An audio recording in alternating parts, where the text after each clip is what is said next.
So why does a correct job profile matter? If you duplicate your top performers or get people who can deliver what it is that you're looking for, then you get good performance. You save all sorts of time, money, and aggravation by not starting down the wrong trail, and waiting until you understand what the context is, and then doing your recruiting. And also you save a ton of money. And if you don't have any top performers because you don't have any employees, this was a situation for me in 1984, 85, and for perhaps some of you, there's a marvelous tool available that's free. It's a Department of Commerce tool called ONET Online that has endlessly long and deep descriptions of virtually every job in the U.S. And this is a wonderful place to start. You can get lots and lots of detail about what tasks people perform, what tools they use, what machines they use, what characteristics they have, what work styles are appropriate for the job. It just is a marvelous tool. So rather than having to start with a blank sheet of paper, one can go out and access this Department of Commerce tool and get a really good start on trying to lay out some requirements.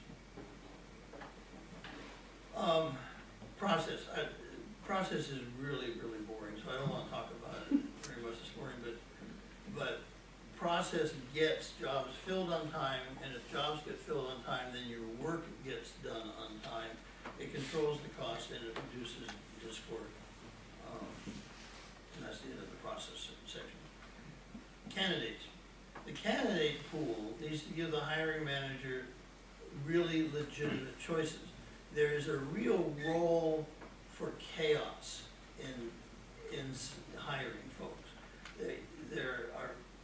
There's the possibility of some really wonderful surprises, a certain combination of traits, characteristics, skills, experiences that you hadn't thought of before, that because you stumble into somebody, all of a sudden your imagination fires up and you can see how this person you had not thought of before could in fact fit very well. In other cases, you want to be more disciplined and hire exactly what you're going out after. But choices seems like a pretty good idea. So this is just our graphical representation of choices. There are some things that people have, some things they don't have, but they are different from each other. So you're not looking at 5 people who are identical. You certainly don't want to look at people who are not qualified. And you don't want to look at people who are all identical. You want to look at a range of candidates just to see if something sparks. This is how we represent pools of candidates. Once again, the dark green is more than what the client wants. The light green is what they want. The red is less than. In this case, the person who has so much red was the incumbent in the job. Our charge was to go out and find somebody who was better than the incumbent. We obviously did that. It's a sort of a funny story. They wanted to hire the person on the left who has all the dark green. This is a distributor, Santa Fe Springs, tilt wall, concrete building, good solid folks, not fancy, not stylish. The guy walked in his $1,000 suit and $500 shoes, and then just turned around on his heel and walked right back out. That was the end of that. So then they hired somebody who was more in the middle of this graph, and that person stayed for multiple years and was a very successful hire. And why having the right candidate pool important? Because the right person in the right job means good work delivered cheerfully and employees who stay as long as you need them. That's what your goal is.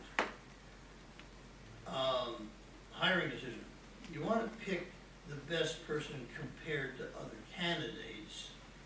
So we actually have a tool that illustrates the anatomy. You're not going to see it, but I'm just going to tell you about it. It just illustrates the anatomy of a hiring decision. And so as we analyze each of these hiring decisions before they're made, it's astonishing how many times the hiring manager is hiring the person who is not the most qualified within the pool. And I just scratch my head about this. I way down in my bone marrow, I don't understand that. But you also need to pick the best candidate compared to the requirements. So you don't want to hire people who are B players. You don't wanna hire the best of the group, even if they're B players. You wanna wait till they're A players, these are your employees. And being really picky, and really persnickety, and a real pain in the neck about waiting until you get the person that you really, really like as the best person available to you is an extremely worthwhile exercise as far as I'm concerned. But think back to the graph I showed you about how satisfied folks are with recruiting. Many people experience setting out to do to fill a job and then discover that they can't find anybody who, they can find people who are better than other people, but they can't find people who really measure up against their requirements, and so they settle. And our experience is that there's almost always somebody out there who can do your job well. It's just simply a matter of finding them, and finding them is simply primarily a matter of hard work. And recruiters are not known for being hardworking all the time. And so if you've had experiences with recruiters where they come back with a crummy panel, take heart, you're amongst good company. The third part is that not only do they have to go to the job, but they also have to fit in your organization. Every one of your organizations, it has its own character, its own personality. Certain people fit, certain people just really stick out. And if you're kind of Aspergery, and I confess that I am, and you tend to hire just on straight merit without paying a lot of attention to personality, beware of the results. You've got to get a fit. And you also need to hire people who really want to work for you. If they don't come at you with a lot of enthusiasm, they're going to be spending a lot of their time thinking about reasons to leave, and that just doesn't do you any good at all. This is a story at Nutrilite, a nutraceutical company that wanted to hire research chemists from big pharma, and they didn't feel that they could. They thought the folks in big pharma was down their noses at them, and so they were pretty convinced that they could not get these research chemists to come across. So they hired a bigger hammer, which was us, and we went out and we're headhunting, which is what we do. And in the course of doing that, my recruiter started asking these folks what it is that they wanted from their jobs.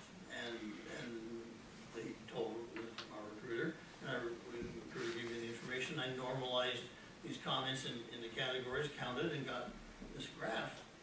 And took this graph into the head of R&D and looked at the top half of these and said, these are the most important things to the candidates whom you want. Don't you have these? And she looked at him and said, why, yes, we do.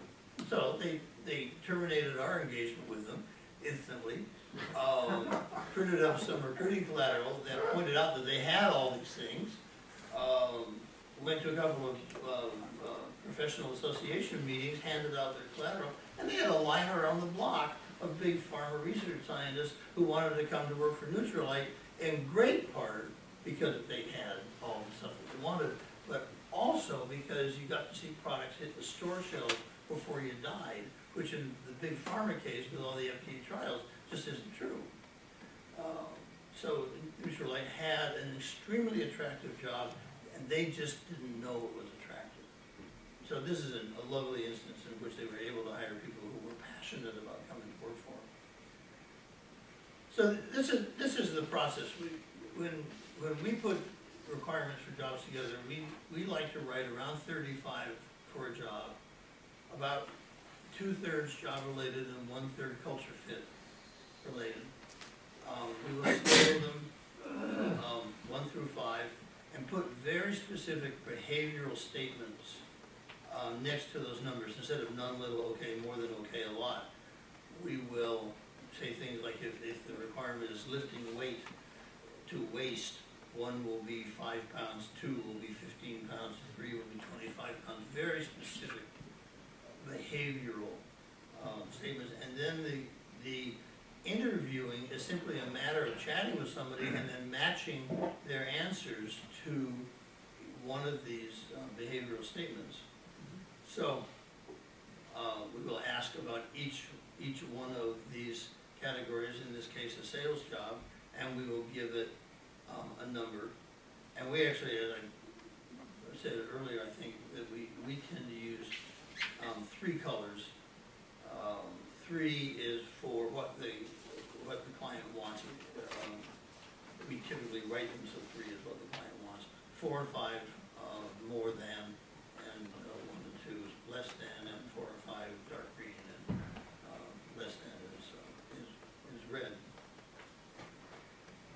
So that same graph is the one that allows candidates characteristics and relative characteristics to leap off the page, and it's from that, along with some narrative, that our client the other day said that he already knew who he was going to hire. So with the right decision, the best candidates get hired, the best workers on the least turnover curves. Turnover is disruptive and expensive, so that's a good thing.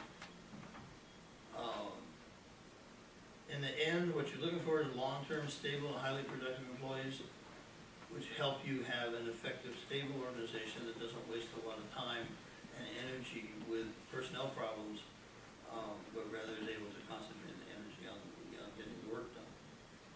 So, once again, it's job design process, candidates, hiring decisions on the job results. Now, you have an understanding of what a good hire is, and now you need to decide, what do you do, what can you delegate, and how do you decide how to delegate? So your job as an early stage entrepreneur, not unlike my job in a small company, has a bazillion parts to it. You're the chief cook, bottle washer, and all of that. The question is, what can you effectively delegate, and what should you not delegate? What matters most, in my view, about this is your sort of operating system for how you decide the answer to that question. Jeff and I were having fun when we were sort of planning this the other day, going through all the bad reasons for delegating. I don't want to do it. That's not necessarily the best reason for delegating it. I'm no good at it. Well, that might be a pretty good reason for delegating. There are lots of people who can do it. Well, that might be a good reason, or it might not be a good reason. My time is consumed with more important stuff. Is it really more important? So the question is how would you decide? And my suggestion is that before one even begins to approach this, one sits down and understands what one's motivations are, and sets them aside, goes away for a day, and comes back and looks at them again, and seeing if in the light of the morning they actually make sense, or if they just sound like a bunch of gobbledygook. So, this is the preamble, pieces 1 and 2.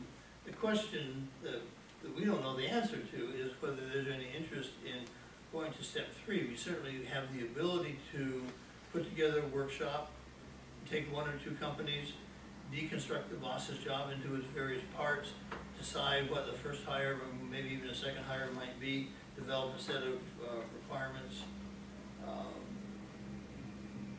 in a workshop setting. If that's something that you all want, please talk to Jeff, and we'll be glad to do that.